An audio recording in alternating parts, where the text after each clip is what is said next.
Hi guys, James at RampantLionReviews again for you today with another beer review. For this one, we are going to head down to Austria once again, and we're going to have a look at yet another of the beers that arrived in Hans box number 1. So first and foremost, a massive shout out and thank you to Hans Fagel, my Austrian beer mule living in Vienna. You might have seen recently that he sent me a box of beer that had lots of different and small brewed Vienna lagers in it, which I am very much looking forward to, because Austrian beer is very difficult to get a hold of if you're not inside Austria itself, and the Vienna lagers, they're a style that haven't been explored too much on the channel. So yeah, it's going to be interesting to work my way through those beers over the next little while. So Hans, a big thank you to you for making this review and all the other Austrian ones possible. So yeah, hope that you guys enjoy the sort of Austrian mini series of beers that we've got coming up.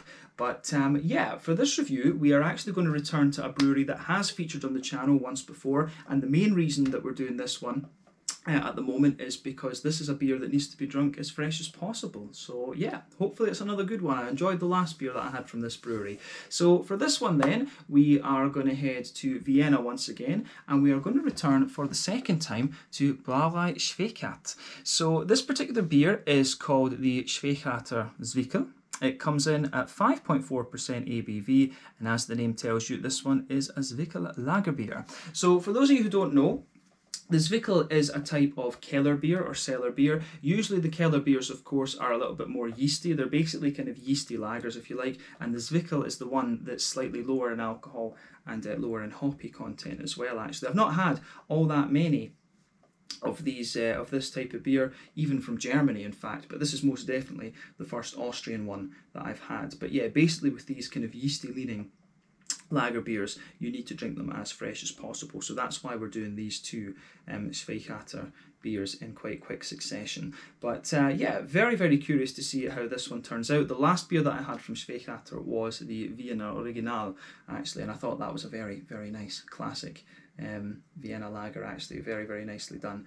So yeah, definitely curious to see how this second beer turns out. Hopefully it makes for an interesting review, and I hope that you guys enjoy it as well. So yeah, let's crack on with this one then. As always with my reviews, I'll tell you a little bit about the brewery before we taste the beer. If you want to get straight to the tasting, just fast forward. All the usual links are in the video description below. That's the brewery website, the link to my other reviews that I've done from Brauerei Schwechat, and hopefully we can add some more to that beyond this one in the near future. But there's all the usual social media down there. If you want to see more reviews, do please consider subscribing to the channel. The whole channel, of course, has a geography-based tagging system, so you can go into the homepage and search for beer based on country, city, state, county, province, prefecture, whatever it is you happen to be interested in. Do check out the playlists of beers from different countries. There is one there for all the Austrian beers that I've reviewed for you. That's being added to quite a bit at the moment because we still have quite a few of the Hans beers to work our way through. And as always, please do get in touch and let me know some of the other beers and breweries that you guys would like to see me review. It's always great to hear from you guys that are watching the videos, and the support that you show the channel is hugely appreciated. Anyway, on to my brewery notes then, and I will apologise in advance for any bad German pronunciations. It's quite hard to get them spot on when you're going through the notes fairly quickly. But anyway, Brauerei Schwechat are based in Schwechater to the southeast of Vienna in northeastern Austria, as I've mentioned already. But the brewery traces its roots back to the year 1632, when the Schwechater Brauhaus was founded by Peter Descrolier. Pronounced that correctly, probably not, but the brewery was known as Die Kleine Schwechater Brauerei, and it was destroyed several times, I think during the 30 Years' War, and it changed hands many times over the coming years as well. But in 1796 the brewery was purchased by the master brewer Franz Anton Dreher, who had previously been involved with Brauerei Oberlanzendorf and Brauhaus in Unteren Werd. So his son Anton took over the running of the brewery in 1837, and then in 1839 he began to focus on bottom fermented lager beers, and he built many cellars to allow him to achieve the necessary temperatures. Remember, this is at the point when artificial refrigeration didn't exist. But they list their start date as 1841, when, and this is exactly when the commercial lager brewing began. But he also converted the brewery to steam power in 1848, and then the brewery continued to expand throughout the Austro-Hungarian Empire, and they purchased the Michelbob Brauerei near Satz or Žatec in what is now the Czech Republic in 1859. They purchased the Steinbruch Brauerei Brauerei in Budapest in 1862 and the Trieste Brewery in 1869. In 1863, though, Anton Jr. took over the company after his father died, and then later in 1905 he converted the company to a corporation and they formed a new United Breweries group. So this group was composed of Schwechat along with the Zimmering Brauerei, which was owned by Anton Jr.'s father-in-law Michael, and the St. Mark's Brewery, which was owned by Adolf Ignaz Maltner. And this group went by the name Vereinte Brauereien, or United Breweries, Schwechat, St. Mark's, Zimmering, Dreyer, Maltner, Michael AG, to give it you its full name. So yeah, Vereinte Brauereien, Schwechat, St. Mark's, Zimmering, Dreyer, Maltner, Michael AG, sorry, there. But yeah, in the following years, there was a bit of a succession crisis within the company though, and so the brewery became partially controlled by the Scholler Bank and Richard Scholler, but the Dreyer family eventually died out completely in 1926, and the company still managed though during this time to acquire the Hütteldorfer, Jedlesee and the Weidhofer breweries over 1927 to 1928. In 1935 though, the Maltner Markhoff family acquired the shares from the heirs of the Dreyer family to take control of the company, and then the United Breweries merged with their brewery Brauerei zum St. Georg to form Maltner Markhoff Brauerei Schwechat AG. So the materials were scarce during the Second World War, and so they brewed a 2.4% lager, and the brewery was actually largely destroyed in 1945 at the end of the war. But the brewery began to rebuild under Manfred Maltner, Markhoff Sr., and then in the early 1950s they bought the Nussdorfer Brauerei and then re-released the Hopfenperl brand, and then in 1963 they introduced the white glass in a red circle symbol that is still used on the Schwechater beers today, which is this thing just with the two lions in the middle of it. I'll show you that a little bit later on. But Manfred Maltner Markhoff Jr. took over as chairman in 1972, and then the company was incorporated into Brau AG in 1978, who are headquartered in Linz.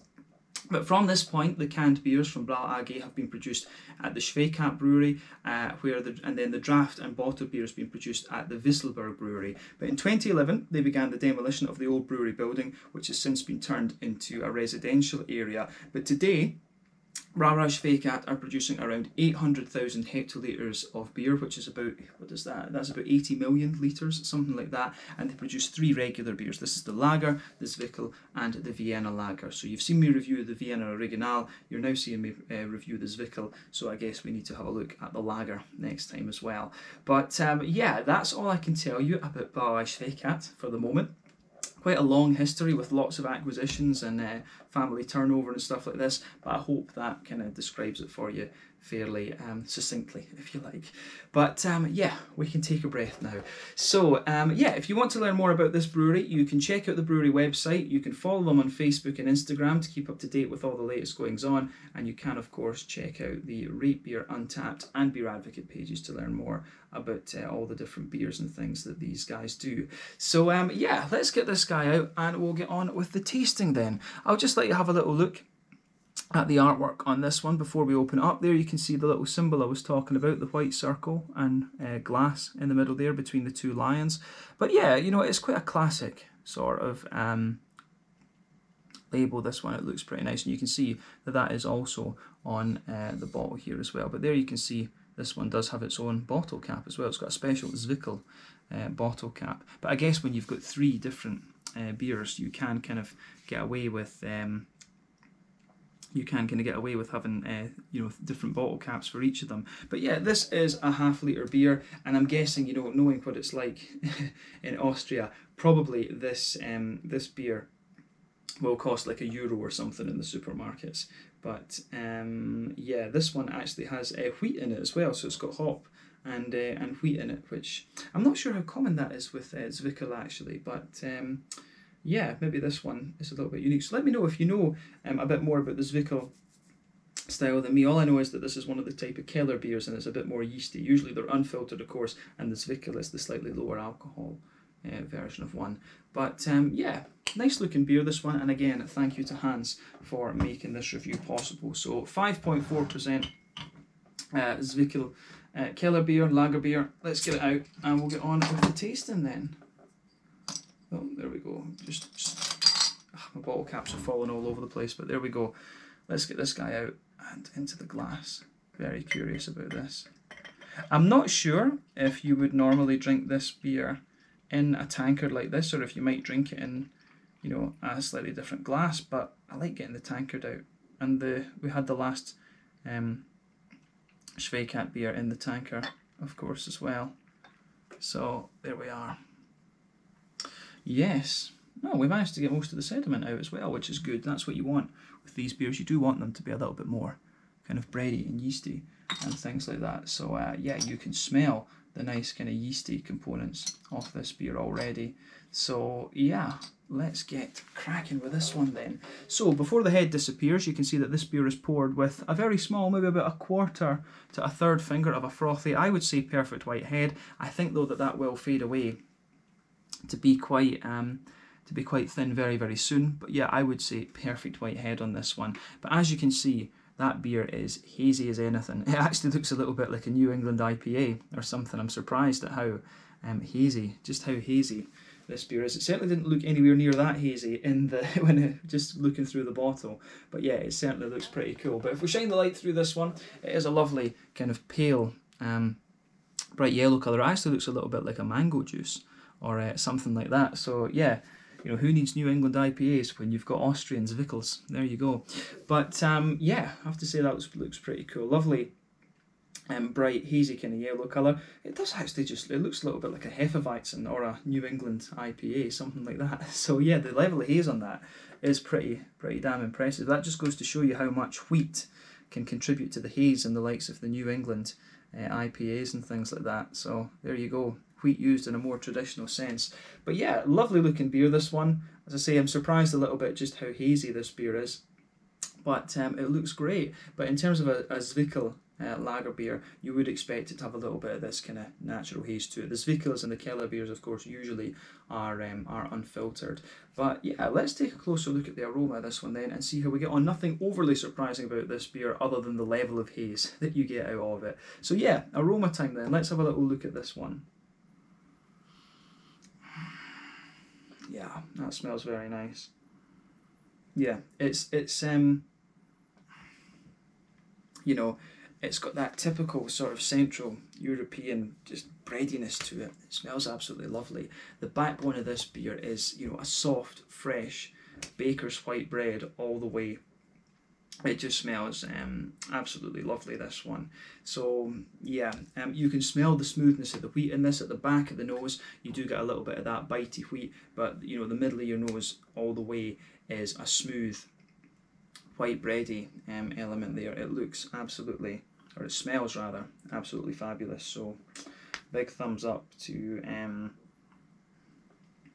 Brauerei Schwechat for this one. The aroma of this is lovely, and it's one of the things that's always impressed me with the German, Austrian and Czech breweries. You know, these breweries are capable of producing quality beer on such a big apparatus, and it is a big ask to do that, of course.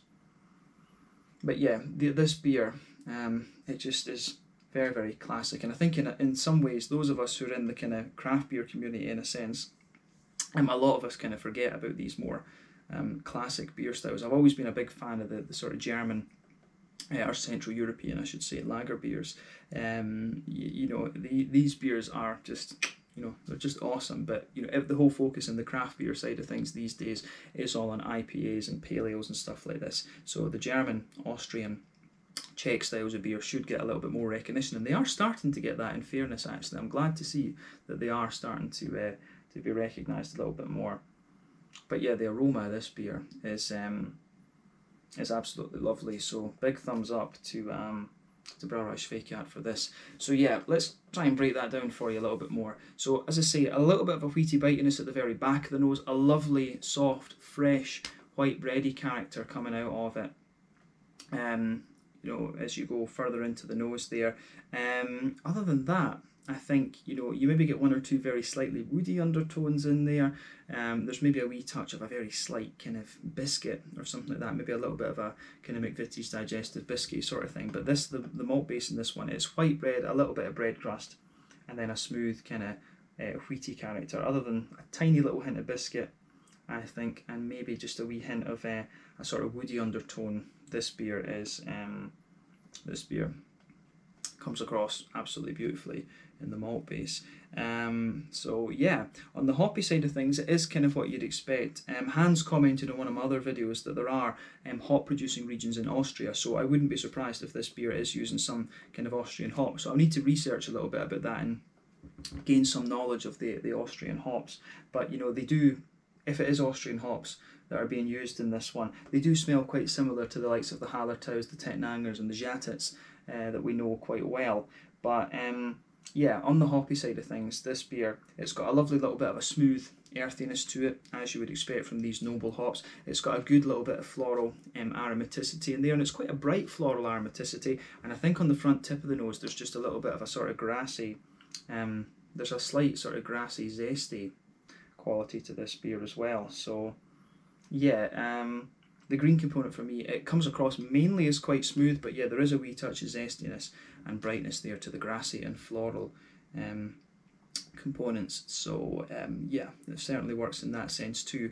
On the fruity side of things, I would say the fruity side of things, I mean, you've got a little bit of a, you've got a wee touch of a kind of appley, peary note to it, as you kind of often get with these sort of lager beers, but there's maybe a wee hint of very soft, like maybe a wee tiny bit of an apricot or something. But yeah, it is a sort of, there's a wee bit of a lemony note in there with mixing in with the grassy esters as well. So yeah, just take a little bit of time and look at the fruity notes. But for me, a little bit of an appley note, a little bit of a peary note, maybe a teeny hint of apricot and some kind of slightly lemony notes. Just mixing in with the grassy components in the beer as well. So yeah, I think that summarises the beer, you know, quite nicely. It is basically like a very, very bready sort of Helles lager, if you like. But you know, the more that you smell of it, the more kind of smooth and fresh that the bread feels. Actually, it really smells like you're inside a kind of one of these bakeries, and you've got a nice kind of floury, fresh bread. So yeah, it certainly has everything I would want from a Zwickl beer, if you like. So yeah, you should definitely try some of the Keller and Zwickl beers if you get the chance. So yeah, let's leave it at that for the aroma then. As I always say, though, take a bit of time to enjoy that before you get stuck into the beer itself. But I think it is about time that we have a taste of this one then. So this one is the Schwechater Zwickl beer, coming in at 5.4% ABV from Brauerei Schwechat in Vienna in Austria. Once again, a huge thank you to Hans for making this review and the other Austrian ones possible. But let's get stuck into this. Slange, Skull, cheers, and Prost.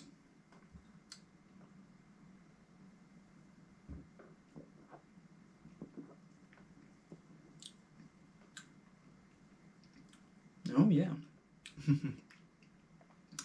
Yeah, nothing really surprised about that, but it's solid. It is absolutely solid. Yeah, thumbs up to Brauerei Schwechat again for this one.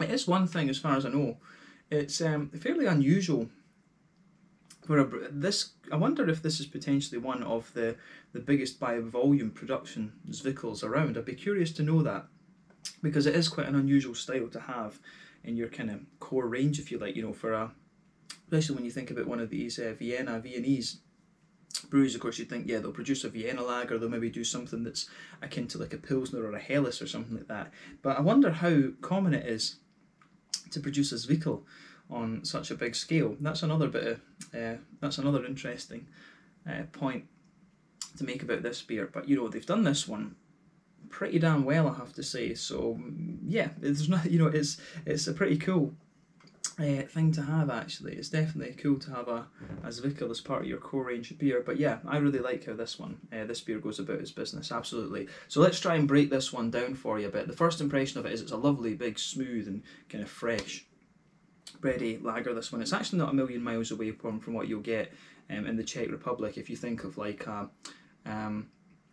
you know, a Zvetli or something like this, or a Czech Pilsner, it's kind of a little bit like, it's a little bit more like the Zvetli though, to be honest. It's a bit more kind of smooth and bready rather than having the crispness to it.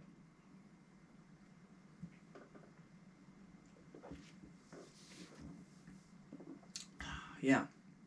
So the how would you say, straight away with this beer though, It's got a lovely this is one of these beers where the aroma translates into the flavour just really very nicely. So straight away across the backbone of this, across the middle of your palate with this beer, you get a lovely smooth white bready character to it, and it just comes out extremely well.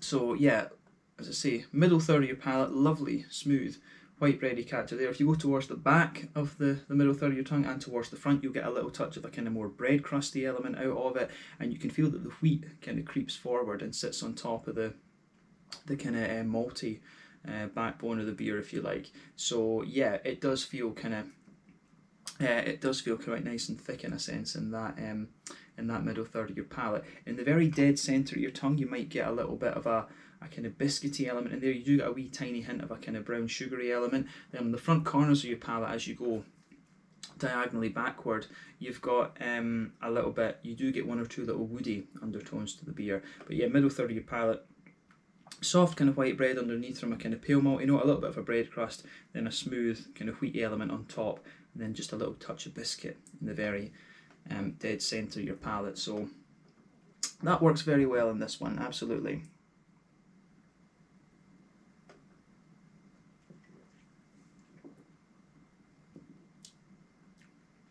So yeah, I really like how that goes together in this beer. Definitely. Yeah. Other than that, I don't think there's too much to say about the middle third of your palate. Soft white bread, bit of bread crust at either end of the middle third of your palate.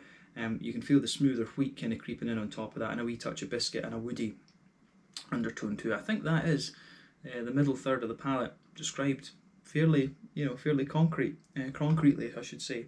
So yeah, on the back third of your tongue, then on that border region between middle third and back third of your palate, of course, you do get a little bit of a slightly doughy, bready build up, and there's a wee bit of a bread crusty grainy kind of thing comes out of it, which I can appreciate. But then yeah, on the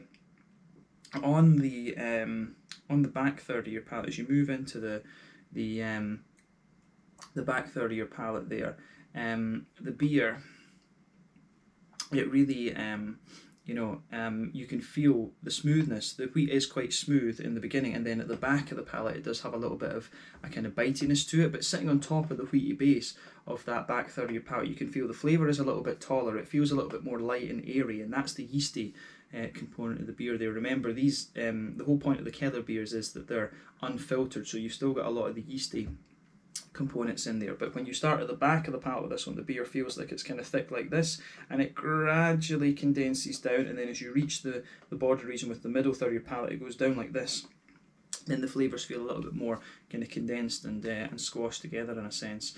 So yeah, I do like how that goes together with this beer too. The malty, yeasty backbone of this is very, very nicely done. But the beer, for me, as I said, I've not had too many Zwickl beers, but this strikes me as being quite similar to what we had. This strikes me as being quite similar to what we had in the from the Czech Zwickl beers. It really reminds me of those actually. So yeah, interesting to think about that. I do need to get back to the Czech Republic and do a little bit more filming and things around there, because there's some awesome beers down there. But yeah, I think that covers the malty, yeasty component of this beer pretty well.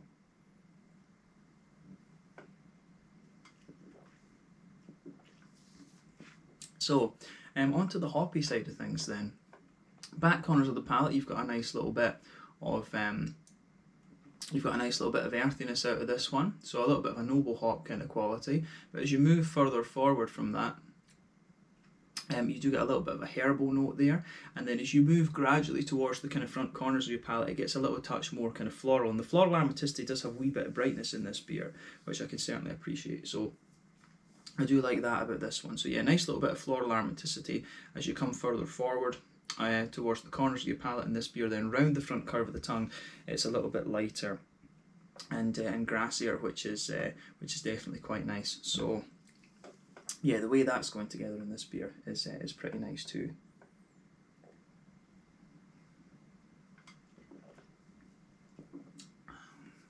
But yeah, round the front curve of the palate, it's a little bit lighter and more grassy.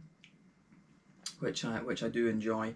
And yeah, the grassiness has a wee touch of zestiness to it as well. But again, these are quite typical things that you would expect of the sort of noble type hops actually, and the Austrian hops, if it is Austrian hops that are used in this one, I'm sure they'll be quite similar to the Czech Žatecs, which are the more kind of, how would you say, they are the more kind of slightly spicy variant of the noble hops. The German ones are quite bright, and whereas the Slovenian ones are quite smooth, so there's a little bit of brightness to this one, and at the same time there's a bit of smoothness to the earthiness and a bit of brightness and slight spiciness to the grassy and floral notes out of this one, so that's worth bearing in mind with this. But the green component of this beer goes together really nicely. The brightness of the grassiness and the slight floralness, that builds a good bridge with the slight bitiness of the wheat at the back of the palate. So yeah, I like how this goes together for sure. So on the front third of your palate then, let's focus on the kind of fruity side of the beer. Border region between front third and middle third of your palate, again you get a little bit of a bready build up with this beer, and you can feel a wee bit of bread crust in there, but the base, that front third of your palate, the base is a soft kind of white bready kind of thing, that fluffy white bread that we were picking up earlier. And on top of that, as I always say, you get that nice oily bubble where the juicy fruity esters just kind of roll their way out of the beer. But yeah, the fruity component of this one is quite interesting, so let's try and break that down. So when you first take the beer in, you need a little bit of when you first take the beer in, you get a little bit of, there is a wee bit of that sort of lemony, grassy kind of element there, but at the back of the front third of your palate, maybe you've got a little touch of a kind of apricot-y note to it. Then as you move further forward, it develops a little bit of, it develops a little touch of a kind of gooseberry type thing. Yeah, there is almost a wee tiny element of a gooseberry note to this, but it's quite typical though, as I say, apricot on the back half of that front third of your palate, but as you move further forward, it develops a little bit of a peary sort of thing. There's a wee touch of an appley note to it. I do get a tiny little hint of gooseberry there, and then you get a wee bit of a kind of lemony, grassy ester. You get a bit of a lemony, grassy ester out of it as well. So yeah, it is kind of typical of what you would expect from, say, a Helles lager. The fruit components in this one are quite similar to that. A little bit more pronounced on the apricot. The pear is quite nice, and there's a wee bit of the appley note. It does have a little bit of a bright appley note, and then sort of lemony, grassy things. So yeah, all things that you would kind of expect from, say, a nice hazy Helles lager or a Czech Zwickl. So yeah, this is interesting for sure, this one. As I say, I've not had too many Zwickl beers, so this is a little bit of a kind of learning experience, but this is a lovely, smooth and very drinkable beer. So on that note, I think we should round off the review with the mouthfeel then. So overall, this beer is kind of at the top end of light-bodied for me. The carbonation is very smooth, and you know, the whole smoothness of this beer is to do with the fact that it's unfiltered and you've got these nice yeasty and bready components to it. In terms of IBUs, you know, I think it's maybe about 20 IBUs, something like this.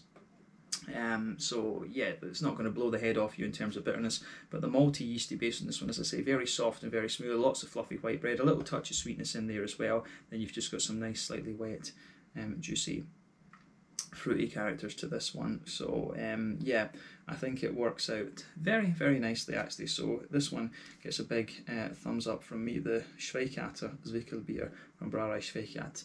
So yeah, awesome stuff, I have to say.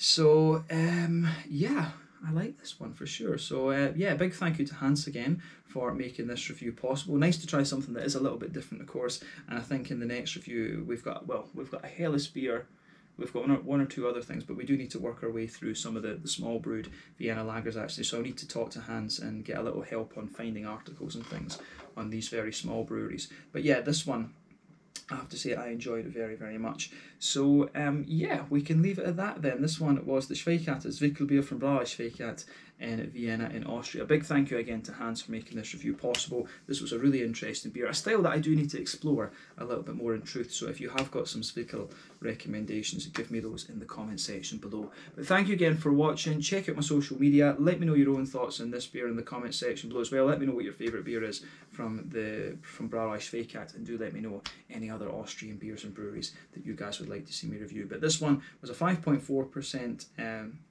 Zwickl Keller beer. Really enjoyed reviewing this one, and I look forward to finishing off the rest of the Austrian reviews. Thank you again for watching. Check out my social media, and I'll catch you guys soon. Slàinte, skål, prost, and I hope you're enjoying the Austrian beers.